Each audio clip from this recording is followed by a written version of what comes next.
afternoon. I think it's July 22nd, 2024. So there's been, I put a thing on my Facebook page. It's 33,000 members, RV Diagnostics. What videos you would like to see. So the high demand right now is probably air conditioners, and there was a demand for it on there. So I've made a few already, but this one here is a Coleman Mach 15K, 15,000 BTUs, folks. Most of them are the same, and what we're going to get into is commonality. All right, so here we go. Well, we already took the cover off, right? Most of the covers are held on by a Phillips, an Allen, or a number 2 square bit drive. And these are stainless steel. Hopefully you put in stainless. Well, let me see if these are stainless. Yeah, they're stainless. So this is the compressor motor, okay?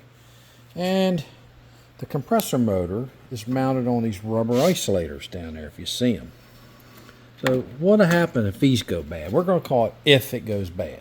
All right, so here it is. I'm going to shake it a little bit. These would rattle the heck out of you. You would hear it in your RV because the metal base would be hitting. All right, so let me put it on pause. I'm going to show you. There's a little space under there. There you go. See the rubber bushings are there, and that's a little bitty airspace under there. All right, so they go bad. So I would change them out about every 5 or 6 years, to be honest with you. All right, be careful because you don't want to lift it up too much. Now, the other thing is, this thing on top is an over temp switch. If this compressor gets too hot, this opens, shuts off your compressor. Well, if this went bad, 2 things could happen. One, the contacts could freeze, close, and the compressor would run and run and run and get too darn hot, burn up. The other one is they could open up and stay open, and your compressor would never come on. All right, so I'm going to get a little tool and take that off right there. All right, put you on pause. All right, so I took it off. All right, now this is marked a certain way, but I'll get into that in a little bit. This is the switch I'm talking about. All right, it's on a little spring, see it? And that part there, the temperature, that gets hot right here. Right there where that letter is. So that sits on there, okay? And this is what keeps it down.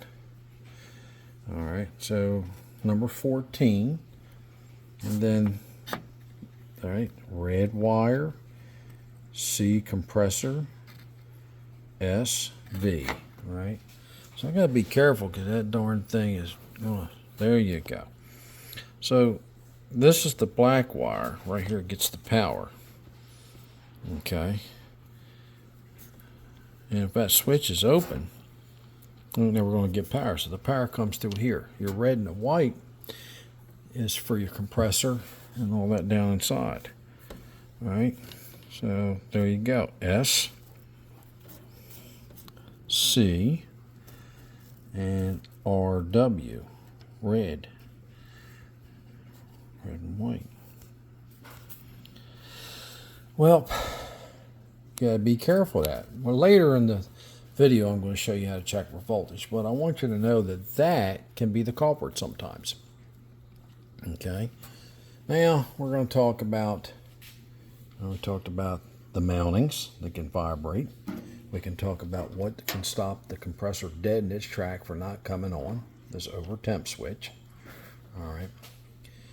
And a lot of y'all that you have your basement units, right? The Coleman dual compressors. It's the same compressor, not the identical model. But there's 2 of these, just like you having 2 air conditioners on your roof. This is a RTU,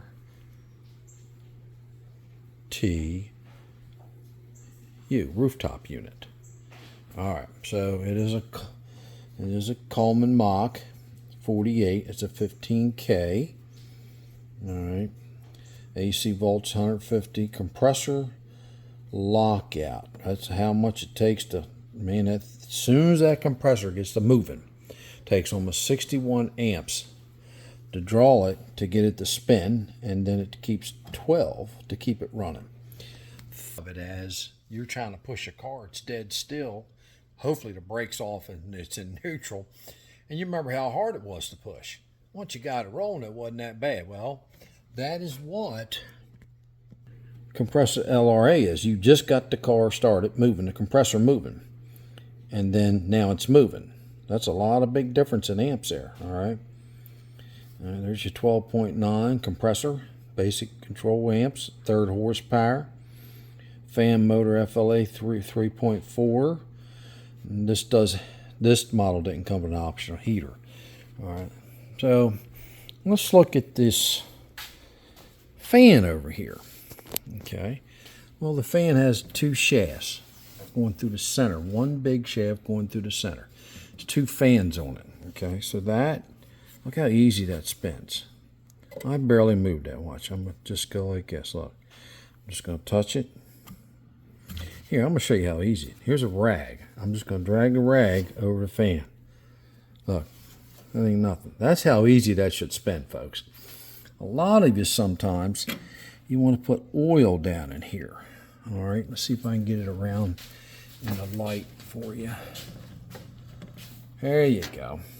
So you want to put a little bit of oil down in there, all right? Just a drop. Don't get crazy with it. Don't flood it out. And then this is an Allen. I think it's like a 5mm, right? It'll come off and the fan will come off. Well, folks, you got to spray the shaft down to get the fan off. These fans sometimes, right? This is a solid mount. Now that's placed for noise to transfer. Now, I've gotten so anal on my Beaver RV that I put a piece of rubber down in there, right? And it did make a difference. Okay, well, you can do what you want to do, but you got to watch the height, right? You got to watch the height. So, of course, I made mine right here. I modified this, put a nice 1/4 inch thick rubber down here, and it really made a difference. Now, this fan is for, all right, we got an evaporator and we got a condenser. Well, let's show you where the other shaft of the fan goes. Now, here's your part numbers, folks. I put a thing on my Facebook page on the file section that tells you where you can get all these motors. Oh my God, I got a Coleman Mach 8, I got a Coleman Mach 1, I got, you know, this and that. And you go, oh my God, I can't get a motor for it. Well, you take the motor number, the part number of the motor, right, and the amps and all, and you can get it. All right, so you would take that right there, and you cross-reference the part number. All right. Now, this is the part that blows cold air. That's the evaporator, right? Here we go. See, look.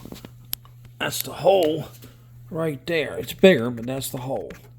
Okay, that you look up from inside the ceiling. So we're going to take this off, put it down here. Notice how insulated it is.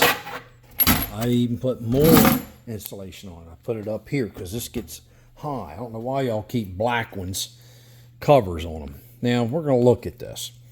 This is the evaporator core. This is what removes the heat from the cabin, from the coach.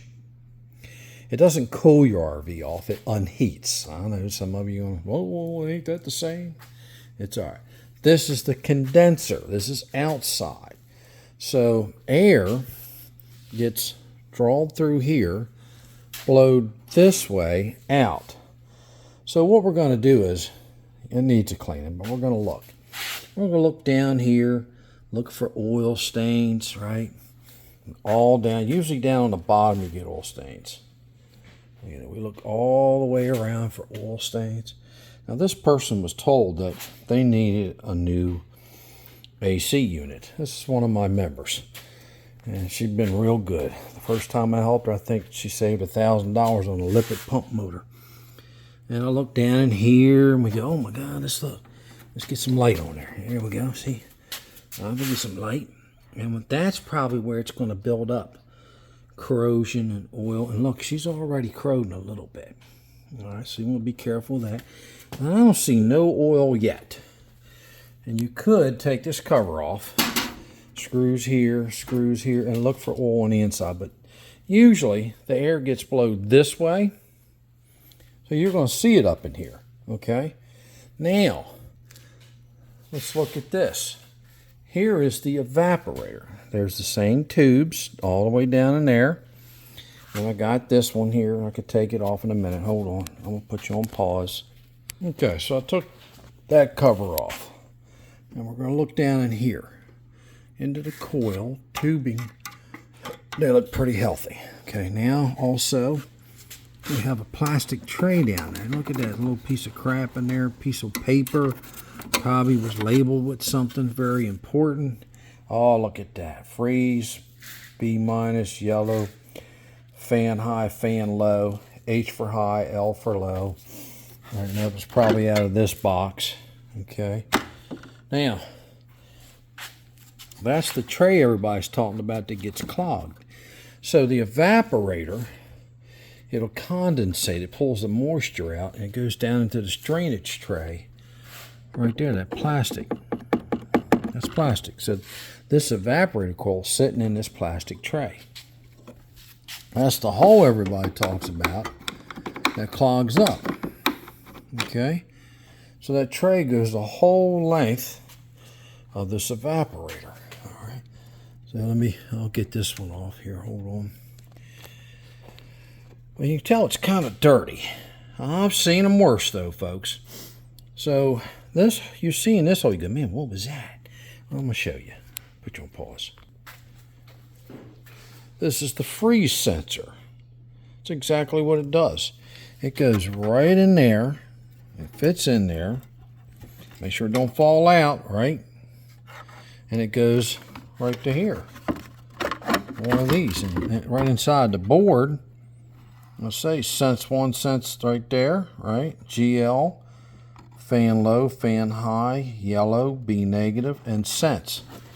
And it goes right there, sense wire. It's just these two little thin wires. So I'm going to pull it out. There you go. Yay, it's out. All right. Now, you're going to go, when are we going to run it? Well, we're going to get there. We're going to see if this thing actually works. I'm just going over some preventive maintenance stuff. And I'm going to take this off. It's got a screw right in here. So let me get this off. I took this one off. Notice on the inside, it's insulated. You want to make sure that's got insulation on it, not all tore up. Hold on. And there it is. There's the other side of the evaporator. And then we can look down in here. See, these are nice and blue. There's no buildup. Oh, there's another hole right there. You can see my finger. Look, you can see my finger on the other side of the hole. See it right there. Look at that little hole down there. So it's got two of them in it. Now, I'm going to push this a little bit. And it's got a little dirt. That's what they're talking about. Dirt builds up in there. Now this is blocking everything to keep it quiet and cooler. So if we took these screws out, and then this would come out the whole fan. So we got to be careful. We're going to do it eventually, but first we're just going to go through it, some preventive maintenance things, talk to you about each component. I don't care if you got a fancy one, right? There are some, if it's got the horizontal motor shaft at each end, then it don't matter what model it is. They all got a compressor. They all got a over temp switch for the compressor, overheat. So now I'm going to get this off. And give me a second, I'll put you on hold. All right, so that wasn't on. All right, so I'm going to pull this out later. Don't forget that's the tray I talked about, right?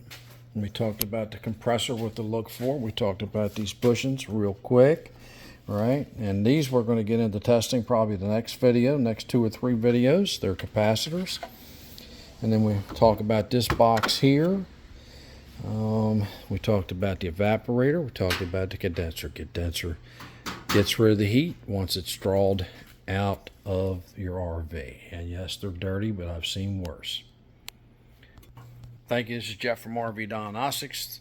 This was a Could be a preventive maintenance video. Could be, hey, you know how your AC works. This is a RTU, rooftop unit. The basement units are the same. I already told you that in the video. So please learn. All right. This is Jeff from RV Diagnostics. Thank you very much. What's the motto?